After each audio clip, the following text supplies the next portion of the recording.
Mesdames et messieurs, bonjour et bienvenue sur Diagonale, l'émission politique en format réduit que j'anime avec Léandre Dossou. Léandre, bonjour. Bonjour, Jean-Yves Topé. Nous recevons ce dimanche l'ancien coordonnateur du parti Foscori pour un Bénin émergent, Eugène Azatasso. Eugène Azatasso, bonjour. Bonjour. Je rappelle que vous êtes actuellement le deuxième conseiller politique du parti et en même temps directeur de l'école de formation du parti FCBE. Merci d'avoir accepté notre invitation pour nous aider justement à comprendre, nous éclairer davantage sur la crise que traverse le parti. Cette crise a commencé depuis février 2018, selon Théophile Yarou, qui était sur cette émission il y a environ une semaine.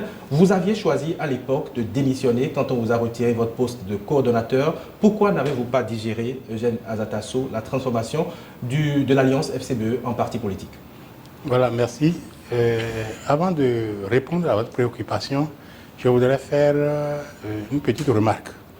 Je fais cette remarque en direction de nos amis qui nous incitent souvent à la retenue pour ne pas entraver des initiatives de réconciliation au sein du parti.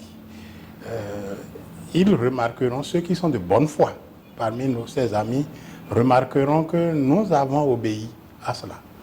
Nous avons obéi, nous n'avons pas été à l'offensive, mais malheureusement, messieurs Yarou, Théophile et Rompé, Paul, n'ont pas été dans la même dynamique. Vous constaterez que c'est toujours après leur sortie, bourrée de contre-vérités, que nous sommes obligés, nous nous voyons obligés de réagir. Je donne pour exemple la sortie de M. Yarou Théophile sur Sika TV, qui a obligé le porte-parole du parti, M. Achade, à réagir.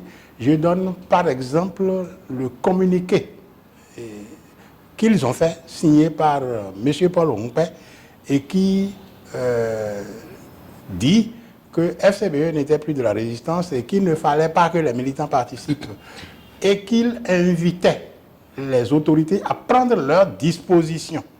Alors face à cela, il était impossible de laisser faire.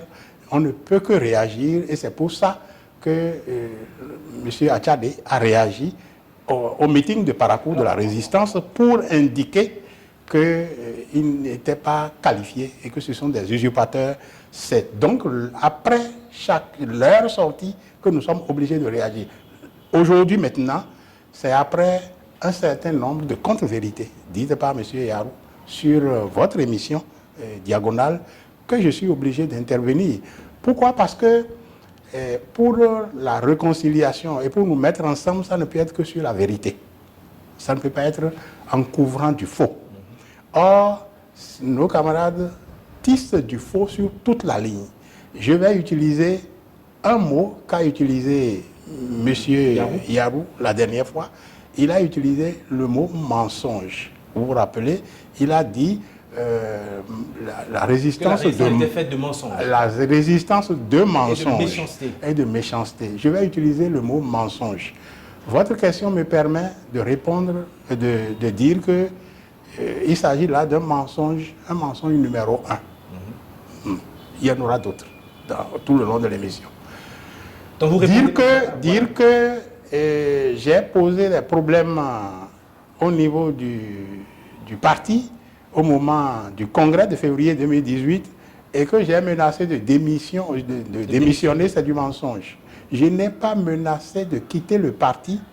J'ai peut-être recommandé de rester à la base, de ne pas être au bureau, parce que j'estimais que c'était une nouvelle dynamique et que un certain nombre de camarades qui étaient à la manœuvre étaient vraiment capables de conduire les choses et il valait mieux que je sois à la base. Les camarades m'ont convaincu qu'avec l'expérience que j'avais, il n'était pas bon que je reste à la base. Il valait mieux que je reste au bureau, et même au bureau politique, pour apporter mon expérience à la construction du parti. Ça n'a pas fait l'objet d'un long débat.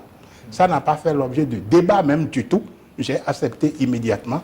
Donc, trouver que cela est un problème au niveau du parti et que la crise remonterait à 2018, c'est du mensonge et c'est juste, je qualifie ce mensonge de mensonge numéro 1.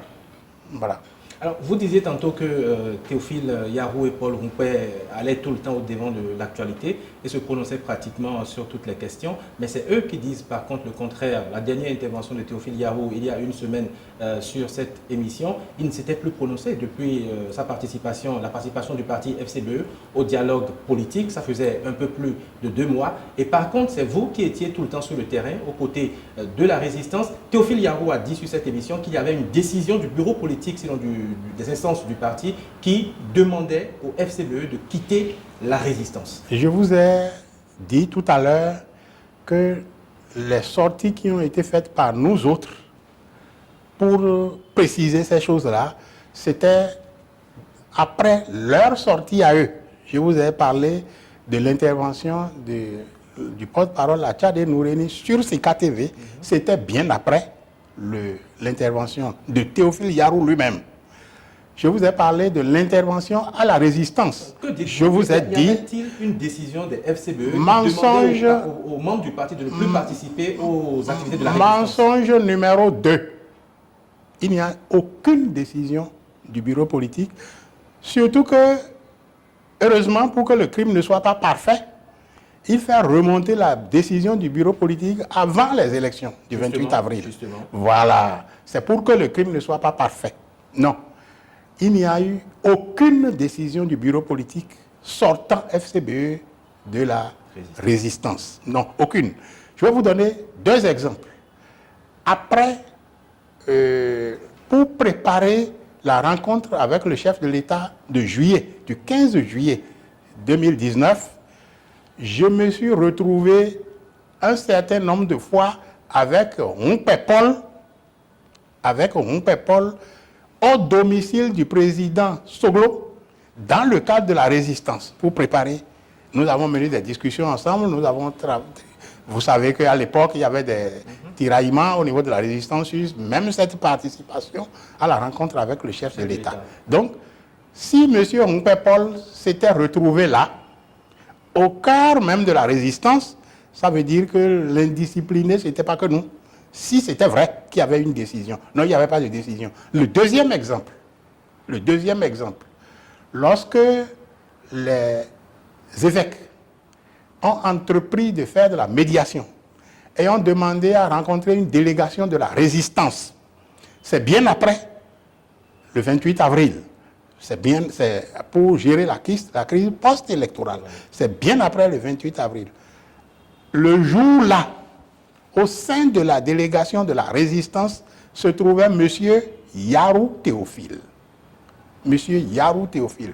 Alors, si FCBE était sorti de la résistance et qu'il allait aux activités de la résistance, c'était de l'indiscipline, qu'est-ce qu'il faisait là? Mais de toutes les façons, M. Donc, c'est totalement faux. Mensonge numéro 2, voilà. Mais justement, à propos de cette résistance-là, Moussa Diallo a parlé de résistance, de mensonge, mais il n'a pas juste dit, il a étayé cela avec des arguments. Il estime par exemple que vous n'avez pas d'objectif commun au sein de la résistance. Et beaucoup d'observateurs pensent également que ce qui vous désunit au sein de cette résistance-là est plus fort que ce que vous unit. Est-ce que finalement, il ne s'agit pas d'un mélange trop hétérogène? Bon, vous savez, au sein de la résistance, nous sommes des formations politiques diverses. Nous venons d'horizons divers. Et par conséquent, il est évident que ce à quoi on pouvait s'attendre, c'est qu'il y ait quelques frictions entre nous. Mais nous sommes unis par le fait que la façon dont le pays est géré ne nous convient pas. Chacun est arrivé à cet objectif-là de changer la gouvernance à la tête de notre pays. Chacun est arrivé à cet objectif-là par des chemins divers. Cela ne signifie pas du tout que l'on n'a pas cet objectif en commun. C'est M. Yarou qui sait ce qu'il appelle objectif qu'on n'a pas. Vous, c'est qui? Parce que nous, au niveau de la résistance, c'est peut-être des têtes, c'est des personnalités, mais les gens partent, d'autres viennent. Ceux qui militent avec vous aujourd'hui, demain peuvent se retrouver de l'autre côté, peut-être du côté du pouvoir, et vont s'attaquer à vous. Et vous qui êtes là aujourd'hui, quelle crédibilité? Puisque les hommes politiques béninois, on se connaît tous dans le pays, on vous connaît, ce que diront les citoyens. Est-ce que finalement, on peut se fier à ce que vous appelez résistance là avec des gens qui ont été peut-être tout le temps des transhumants? Oui, si vous voulez, la lutte contre une autocratie comme elle se fait actuellement dans notre pays n'est pas facile. Et ce qui, moi, m'importe, c'est que chacun, au niveau de cette lutte, apporte ce qu'il a. Même le tout petit peu qu'il peut apporter, que chacun apporte ce qu'il a. Même, quelles que soient ses convictions par ailleurs, quelles que soient ses méthodes par ailleurs, si ce combat, on arrive à trouver un point commun pour combattre cette gouvernance à la tête de notre pays, je crois que c'est l'essentiel. L'essentiel, c'est de savoir que la gouvernance à la tête de notre pays est désastreuse et qu'il faut la changer. Et c'est ça l'objectif. Ceux qui combattent, ceux qui vont, ceux qui viennent, ça ne doit pas être la préoccupation importante. Le peuple béninois doit se demander quel combat on mène pour changer cette donne-là. Essayez d'expliquer à nos téléspectateurs ce que c'est que la résistance, parce que Théophile Yahou également s'est posé la question, il n'a pas pu répondre. Qu'est-ce que la résistance exactement? Vous, Eugène Anatassou, vous avez été coordonnateur d'une alliance politique, les FCBE notamment. Aujourd'hui, c'est un parti politique légalement constitué. Vous avez votre récépissé. Qu'est-ce que vous faites avec des personnalités qui n'ont pas de parti politique, qui ne sont dans aucun groupe juridiquement connu? C'est quoi la résistance? Quel est votre statut, le statut juridique de la résistance? S'il vous plaît, nous sommes n'oubliez pas que nous sommes en face d'un pouvoir que j'ai qualifié d'autocratique. Très bien. À partir de ce moment, il y a le droit, la loi, c'est l'autocrate. C'est ça. C'est-à-dire que vous êtes juridiquement connu, vous êtes pourchassé, vous n'avez pas de statut, c'est l'autocrate qui décide. Ça ne devrait pas être comme ça. Et c'est pour ça que ce n'est pas ça qui est un frein au combat que nous devons mener. La résistance, c'est tous ceux qui sont d'accord qu'aujourd'hui, la façon dont notre pays est géré n'est pas convenable. Et qu'il faut faire ce qu'il faut pour changer cette donne. C'est pas les partis politiques. Les individus, oui, les partis politiques doivent faire ce que les partis, l'opposition doit faire ce que pas la résistance. Les partis politiques font ça. Même les individus peuvent se dire, c'est pas bon, tel que ce que je subis. Si j'ai quelque chose à faire pour changer, je le fais. Des individus ont le droit et ont même le devoir de dire ça. Par conséquent, rassembler tout ce monde, c'est important. Vous savez, ce n'est pas la première fois qu'on combat l'autocratie dans notre pays. On a combattu l'autocratie du PRPB. Il n'y avait aucun parti politique reconnu à l'époque. Il n'y avait aucun parti politique légal.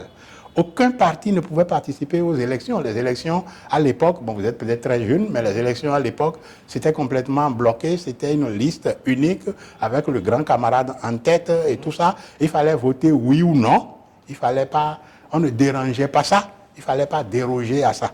Le peuple béninois s'est organisé. C'est le peuple béninois qui défait une autocratie. Ce n'est pas des individus. Il faut qu'on précise que ce que vous appelez autocratie, ce n'est qu'au niveau de la résistance, que ce n'est pas au niveau des FCBE, et que même il y a quelques jours, s'il vous plaît, par exemple, a félicité ce même pouvoir que vous qualifiez d'autocratique et a salué tout ce que le chef de l'État a fait dans le cadre de la décrispation de les félicitations de la CEDEAO interviennent comme une leçon de choses au peuple béninois pour dire ta situation, c'est toi qui la règles. N'espère pas qu'elle viendra du dehors. C'est une leçon de choses. C'est clair que lorsque le niveau de combat n'est pas élevé au niveau de l'intérieur du pays, ce n'est pas du dehors que des gens viendront nous délivrer. Là, non. Ce que nous appelons autocratie, c'est la confiscation de tous les pouvoirs. Vous ne me direz pas que le pouvoir législatif est libre aujourd'hui dans notre pays. Vous ne pouvez pas dire que le pouvoir de la justice est complètement libre dans notre pays, même si effectivement des juges essaient de faire leur travail. Vous ne pouvez pas me dire que la presse est totalement libre aujourd'hui. La presse n'est pas libre, on vient d'assister encore à la... Et le problème, c'est que même tout ça là, on fait tout ça, on fait dialogue, on fait récépissé, choses, mais le pouvoir ne change rien, aucun iota à sa politique. Et c'est ça le problème, en réalité. Vous avez vu Soleil FM, comment ça a été fermé, ça a été une méthode, la même méthode qui a été utilisée pour notre certificat de conformité. On attend les derniers moments et puis paf. Estimez que c'est le langage de la force, c'est l'utilisation de la force qui va régler ces problèmes-là, est-ce que vous croyez? Non, je ne pense pas que c'est l'utilisation de la force qui va régler. Je dis c'est le peuple béninois. Et c'est le peuple béninois qui trouvera sa voie pour régler ce problème. Et notre rôle, c'est d'informer le peuple béninois de tout ce qui se passe. Justement, vous avez géré le pouvoir, M. Tasso, vous avez géré le pouvoir pendant 10 ans, donc vous connaissez la puissance de la force publique. Est-ce qu'il ne faudrait pas plus qu'une simple résistance pour inquiéter un pouvoir d'État? Non, je dis que c'est le peuple béninois qui inquiète un pouvoir d'État. Vous savez, regardez les élections du 28 avril.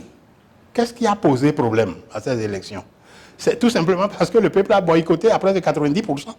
Donc c'est le peuple. C'est pas effectif. C'est le peuple. S'il vous plaît. Bon, si vous voulez, si vous voulez, on a dit 22% à la Sénat. La Cour constitutionnelle a fait comme les babas à Topa, augmente un peu. La Cour constitutionnelle a augmenté jusqu'à 27. C'est la première fois que je vois ça. Que je vois qu'une institution chargée des élections proclame 22 et qu'une autre institution aille jusqu'à 27. Dans un pays normalement constitué, les derniers sondages sortis des urnes donnent à peu près. Et encore, la correction, c'est pourcentage. Revenons au sujet. Oui, mais c'est parce que vous m'éloignez du sujet. Non, vous vous éloignez du sujet. Revenons au sujet. Oui. Si on suppose, au niveau des FCBE, par exemple, vous passez le temps à vous chamailler. C'est ce que tout le monde constate. Même si vous avez expliqué tantôt que vous êtes dans une logique de ne plus répondre, que c'est parce qu'il y a chaque fois provocation que vous répondez. Le résultat aujourd'hui, c'est que vous vous chamaillez. Est-ce que cela ne ferait pas plutôt plaisir, est-ce que cela ne rendrait pas plutôt service au camp que vous avez en face? Oui, le camp que nous avons en face, c'est vrai qu'il nous crée des problèmes comme ça. Et voilà. Et pourquoi vous choisissez de faire cette lutte contre vous-même? S'il vous plaît, nous ne luttons pas contre nous-mêmes. Nous luttons contre des soldats interposés entre eux et nous. Quand vous êtes dans un conflit et qu'on interpose des soldats, le camp adverse interpose des soldats, vous êtes obligé de leur passer dessus avant d'atteindre le général qui est derrière. Je vais vous dire pourquoi. Même si ces soldats ne comprennent rien à la guerre, même si ces soldats sont des abrutis, des tirailleurs, comme on disait dans le temps, vous êtes obligé de passer dessus, de les écarter, de montrer qu'ils sont des agents du camp adverse. Vous êtes obligé de passer par là avant d'atteindre l'autre camp. Si vous jouez avec ça, c'est ces soldats qui vous étalent. Et la guerre est terminée. Vous comprenez? Et le problème, c'est que ce ne sont même pas des soldats abrutis, c'est des gens qui ont eu une conscience, et qui ont choisi cette forme de combat. Vous comprenez? Si vous voulez, on peut revenir sur les détails, sur la façon dont les choses ont procédé. Mais regardez. Le bureau politique du parti s'est réuni à plusieurs reprises, a décidé de ne pas obéir aux injonctions du ministre de l'Intérieur. Quelques-uns de nos camarades se sont retrouvés. Quelques-uns, 3 ou 4, se sont retrouvés, ont changé les textes du parti, ont déposé au ministère de l'Intérieur et on leur a donné un récépissé. Ils ont organisé un congrès. S'il vous plaît, ce n'était pas un congrès. Ça ne peut pas être un congrès. Ce n'est pas un congrès au regard des textes du parti. Bon. Donc, ils ont fait ça. Dès le lendemain, le pouvoir fixe un dialogue politique. Le dialogue qui était en attente. Vous avez vu le président de la République remercier nos camarades. Vous avez sauvé la République. C'est ça. Ce dialogue ne pouvait pas être crédible si nos camarades n'y participaient pas. Est-ce que vous comprenez? Est-ce que vous comprenez le récépissé? Vous contestez le récépissé de FCBE à partir de ce moment, tout s'est enchaîné. Révision de la Constitution, est-ce que vous contestez les lois, et finalement vous avez la décision de... Vous savez, par rapport au récépissé, tout ce que nous avons fait avant les élections prouve que le récépissé nous est dû. Vous comprenez? le récépissé nous est dû. La preuve, c'est que nos camarades n'ont pas déposé d'autres dossiers. C'est les dossiers que nous avons déposés le 31 décembre 2018 qui leur ont permis d'avoir ce récépissé. Mais il a fallu qu'ils fassent ce qu'ils ont fait là pour obtenir ce récépissé. Oui, mais pourquoi ils devaient faire ça? Est-ce que c'est pas un mérite quelque part? Non, je vais vous dire. Est-ce que vous ne pouvez pas vous retrouver ensuite pour vous entendre? Écoutez. Le seul problème par rapport au récépissé, c'est que la procédure d'obtention n'est pas bonne. Mais comment vous voulez obtenir ce récépissé? Ensuite, non, écoutez. Comment voulez-vous l'obtenir? Si la procédure n'est pas bonne, vous savez, il faut qu'on corrige. Parce que ce récépissé est attaquable par ceux qui l'ont délivré. Je ne dis pas le ministère de l'Intérieur. C'est-à-dire? Le ministère de l'Intérieur, comme c'est lui qui a signé, il sera difficile d'attaquer. Mais nous sommes dans un pouvoir de ruse et de rage. Vous comprenez? Nous sommes dans un pouvoir de ruse et de rage. Ce que nous avons à faire au sein du FCBE, c'est de nous asseoir ensemble et de dire, bon, voilà le récépissé, voilà tel que c'est obtenu, comment on corrige les imperfections. Mais on ne le fait pas parce que, je vous ai dit... Quelle est cette correction? De quelle correction vous parlez d'abord? Je parle de correction sur le procédé d'obtention et les problèmes éventuels que ça pouvait soulever. Non, mais on a discuté entre nous de la façon dont ça a été obtenu et de ce que ça peut receler comme problème après. On a discuté de ça entre nous. On peut dire qu'en discutant de ça, on ne fera rien d'autre. Mais il faut qu'on discute entre nous. Ensuite. Mais vous avez bien vu, j'ai dit tout à l'heure que malgré le fait que nous ayons suivi un certain nombre d'amis, certains, beaucoup de bonne foi qui nous disent calmer le jeu, vous avez vu le comportement de nos camarades. Ça veut dire qu'ils sont en mission commandée. C'est ce que révèle leur attitude. Et par rapport à ça, nous sommes obligés de tenir compte de ça. Être politique, c'est tenir compte de la réalité dans laquelle on se trouve. Nous sommes dans une réalité où certains de nos camarades ont posé un certain nombre d'actes et s'en prévalent. Maintenant, ils disent, bon, tel n'est plus porte-parole, tel est exclu. C'est-à-dire que ce n'est plus pour eux comme un jeu avec le ministère de l'Intérieur. Non, ceux qui le jouent, c'est nous. Ceux qui le jouent, c'est nous. Ça veut dire qu'en réalité, il y a une espèce de mission là. Et vous avez vu comment... Non, vous avez vu... Il n'y a eu aucune instance...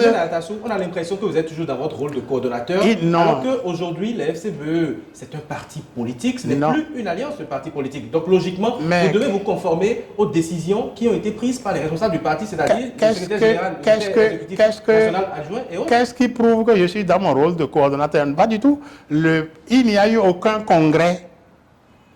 Il n'y a eu aucun congrès qui a élu mon père Paul comme secrétaire exécutif national. Un congrès qui est organisé, c'est pas ce que disent aujourd'hui les responsables du parti. Bon, mais le congrès n'a pas été organisé, moi je vous le dis.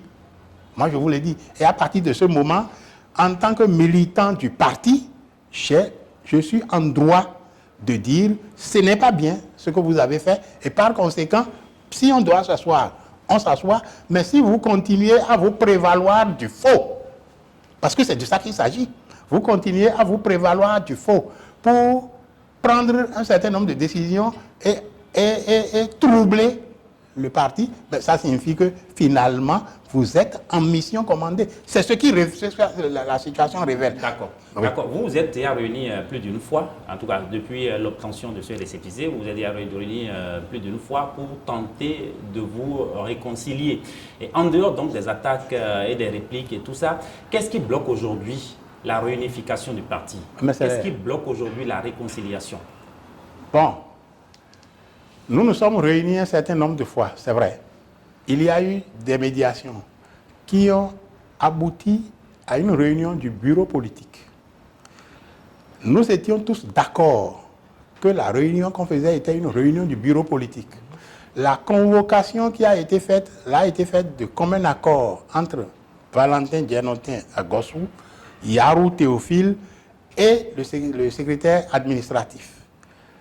Et cette réunion s'est tenue, ceux qui étaient là étaient tous des membres du bureau politique. La convocation portait bureau politique stricto sensu. La convocation portait ça. Exactement. Exactement. On se réunit, on examine la situation, on prend des décisions et les camarades passent outre. Mensonge numéro 3. Quelle décision vous avez prise Mensonge numéro 3. Les camarades viennent dire, Yarou Théophile notamment a dit sur votre antenne qu'il ne s'agissait pas d'une réunion du bureau politique. Il s'agit d'une réunion de réconciliation. Oui. Que lui l'a dirigé. Que lui l'a dirigé. Il a dit qu'il devait diriger parce que nous, on ne reconnaît pas. On paie comme scène.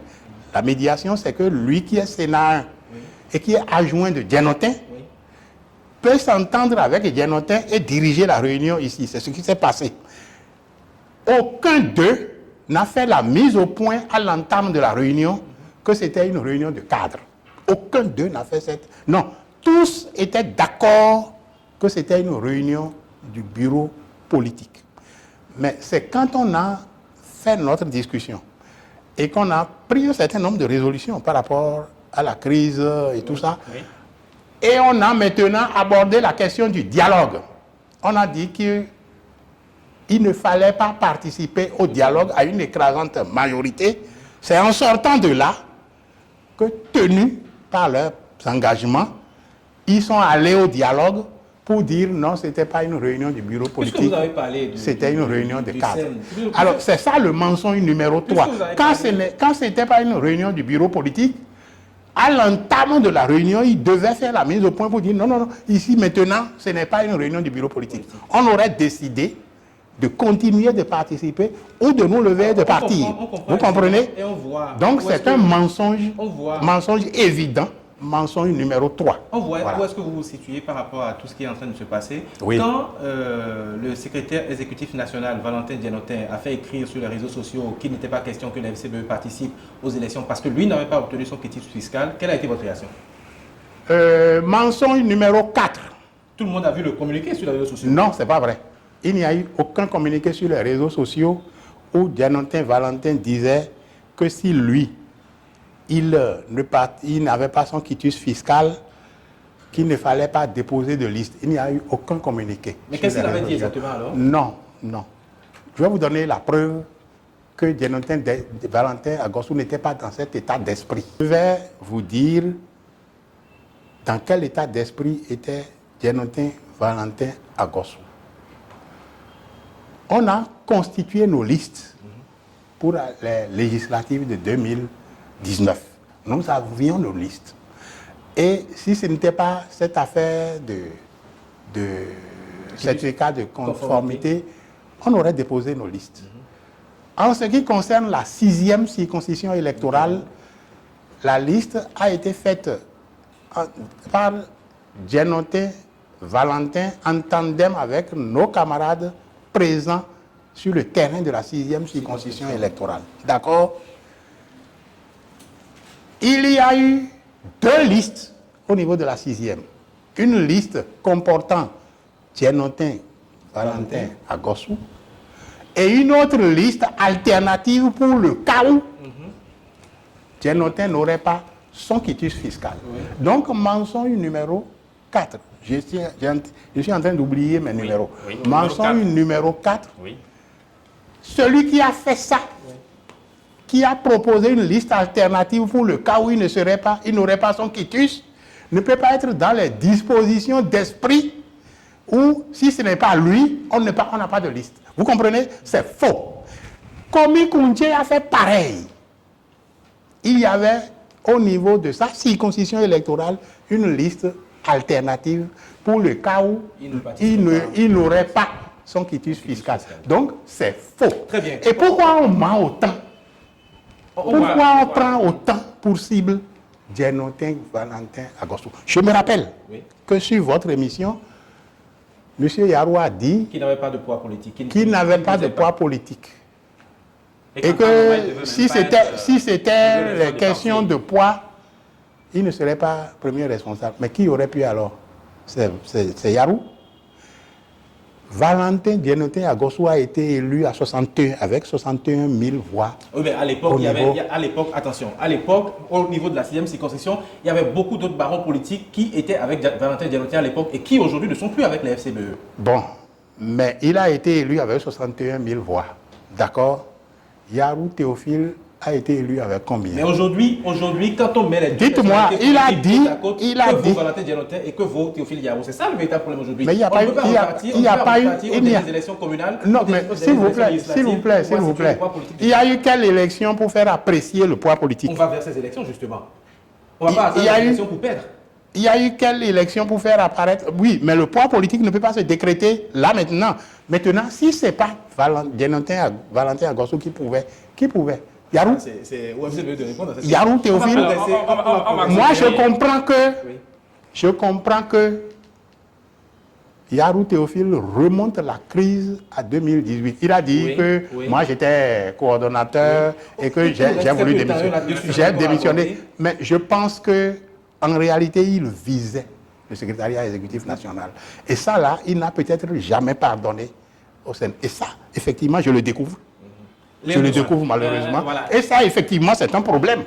Parlons maintenant c'est un problème au sein du parti, ça. Voilà. Parlons un peu, évoquons un peu votre président d'honneur dans ce débat, le président Boni Yayi. Il était au pays il y a quelques semaines, c'était une brève visite. Vous aviez l'information, vous êtes allé l'accueillir, mais vous avez choisi de garder l'information par devers vous. Vous n'avez pas informé le camp que vous avez de l'autre côté, là, mensonge numéro 5. Mensonge numéro 5. Est-ce que c'est pour jouer aux enfants de Boni Yayi? Mensonge numéro 5. Nous avons tous appris l'arrivée de Boni Yayi sur les réseaux sociaux. Moi aussi. Comment ça? Mais c'est parce que c'est dit sur les réseaux sociaux. Et il devait arriver avec une délégation de la CEDEAO. Vrai ou faux? Nous avons appris sur les réseaux sociaux. Et il a été composé une délégation pour aller à sa rencontre et participer à la rencontre de la CEDEAO. Quelqu'un a composé une délégation, proposé une délégation. Paul a repris la délégation qui devait rencontrer le président Boni Yayi et la CEDEAO. En tant que premier secrétaire exécutif national, donc il était au courant. Mensonge numéro 5. Il était au courant. Ils n'ont pas cherché l'information, s'ils n'ont pas participé, c'est leur faute. Ils étaient au courant qu'il arrivait. Ils étaient au courant qu'il arrivait avec une délégation de la CEDEAO. Ils étaient au courant que la délégation de la CEDEAO devait rencontrer l'opposition. Vous comprenez? Et ils ont composé la délégation. Dans la délégation, la première personne qui avait composé m'avait mise dedans. Paul m'a enlevé. Donc, oui, puisque il était au courant. Et vous ne pouvez pas vous vexer par rapport à ça. Parce non, ce n'est pas un problème. Ce n'est pas un problème. Ce n'est pas un problème. Je peux même ne pas me retrouver. Justement. Ce n'est pas un problème. Mais il était au courant. C'est tout le mensonge. Il y a quelque chose qui ne paraît pas clair dans tout ça. Oui. Eux, ils disent qu'ils ont été écartés. Vous expliquez que c'est sur les réseaux sociaux que vous avez eu l'information selon laquelle le président Boni Yayi doit faire un tour au pays.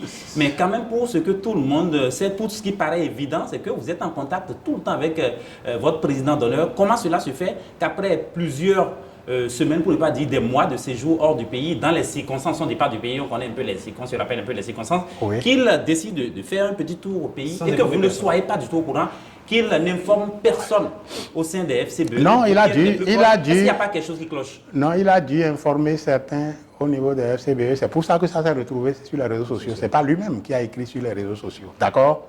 Il a dû informer certains. Bon, maintenant, vous pensez que avec la position du président Yayi Boni, avec la façon dont il a été séquestré, il est parti, il peut faire confiance à des gens qui font ce jeu trouble au sein du parti. C'est ça le problème. Qu'est-ce qu'il pense justement de ce qui se passe au sein du parti? Oui, bon. Qu'est-ce qu'il pense? Les premiers jours, il a dit qu'il n'était pas au courant. Or, c'est contraire à nos statuts que des actes comme ça soient posés et qu'il ne soit pas au courant. Par la suite, il ne s'est plus prononcé. Mais nous retenons que ce qui a été fait illégalement. parce que normalement, ça ne pouvait pas être fait sans qu'il ne soit informé. Voulez-vous aller aux élections communales, M. Azatassou? Oui, est-ce que ça vous intéresse d'aller à cette élection? Mais bien entendu, comme je voulais aller aux élections législatives, mais ce n'est pas ma faute. Mais c'est pas par ma faute que je ne suis pas parti. Aux élections communales, est-ce que c'est par la résistance qu'il faut le faire ou alors par le parti? Vous savez,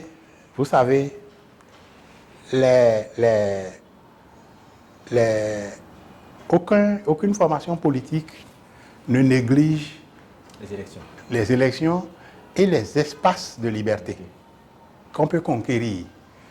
Mais le problème, c'est qu'il faut conquérir ces espaces en ne renforçant pas l'autocratie, en n'asseignant pas l'autocratie. C'est pour ça que je vais vous dire, c'est pas un peu trop fort? Bon, pour vous, c'est trop fort, c'est pas vous qui parlez, c'est moi. Donc, je prends sur moi que le pouvoir... Vous le dites sur notre plateau, sur notre émission. Bon, vous m'avez relevé. Est-ce que vous m'avez relevé. Oui. C'est tout à votre problème est réglé. Je ne vais pas vous créer des problèmes. Je dis juste mes convictions. Maintenant, si on veut m'attraper pour mes convictions, qu'on vienne m'attraper. Mais vous n'attrape personne au Bénin pour ses convictions. Si, arrêtez d'exagérer. Ça se fait. Bon. Non, c'est pour vous dire que la question des espaces de liberté que l'on peut conquérir, c'est une question d'importance.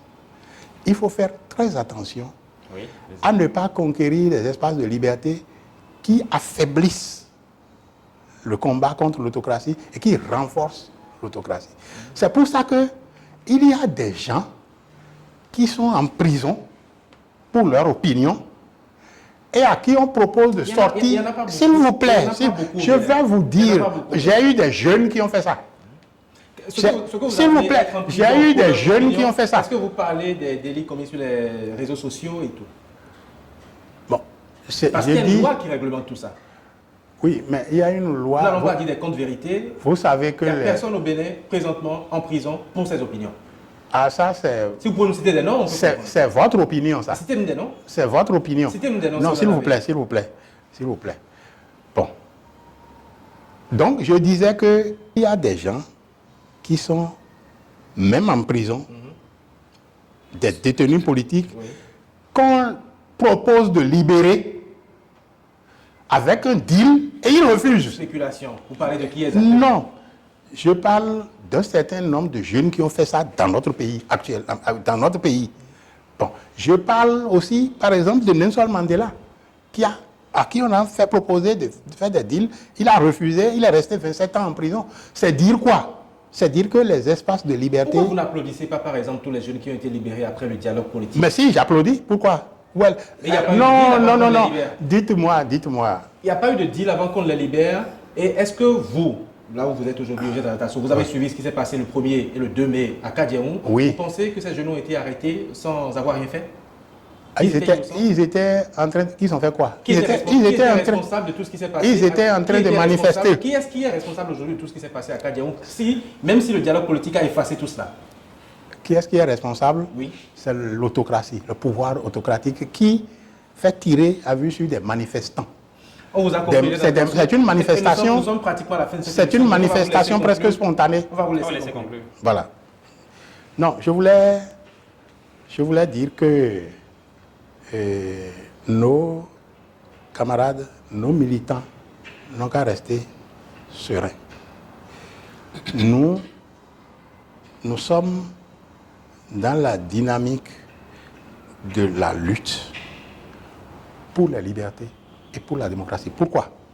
Parce que sans les libertés, sans la démocratie, tout ce qu'il y aura comme acte, comme élection, comme autre, ce sera au bon vouloir de l'autocrate.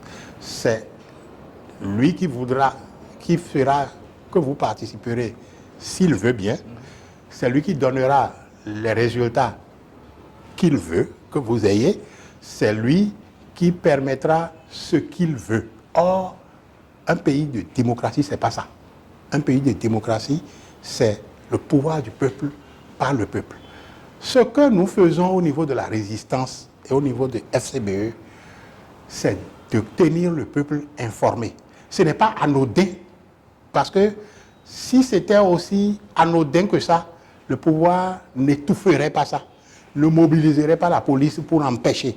Donc, partout où nous sommes, il faut organiser l'information. Est-ce que vous prenez au moins des autorisations avant de vous réunir? Comme ce qu'on a vu à Parakou, par exemple. Oui, à Parakou. Est-ce que vous déclarez au moins? Parce qu'on sait que la résistance n'a aucune existence légale. À Parakou, ça a été déclaré. Et ensuite, quand on veut se retrouver dans un domicile privé, dites-moi quelle forme de déclaration on doit faire. Dans un domicile privé, s'il vous plaît. Alors, si on nous empêche de faire des réunions dans un domicile privé, ça prouve qu'on est en autocratie. Parce qu'on peut faire des réunions de famille, on peut enterrer nos morts, on peut faire nos mariages, mais de quoi on a besoin pour cela? Vous comprenez? Empêcher cela, c'est l'autocratie. Et vous me rejoignez, M. Mitopé. Je vous remercie. Azatassou, merci pour votre éclairage.